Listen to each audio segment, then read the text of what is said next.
simplify the first term. Here look at the first one, minus 7 plus minus 4. Then minus 7 plus minus 4.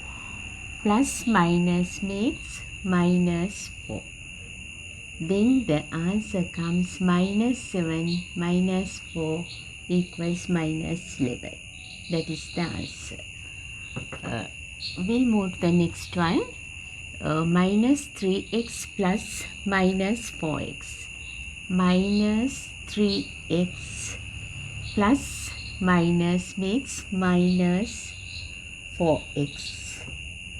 Answer is minus 3 add 4 7x. Minus 7x is the answer.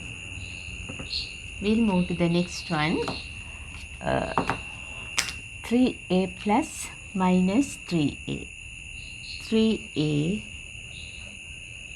plus minus minus 3a plus 3a minus 3a equals to 0, because those plus minus cut and make it as 0. Then we'll move to the fourth one.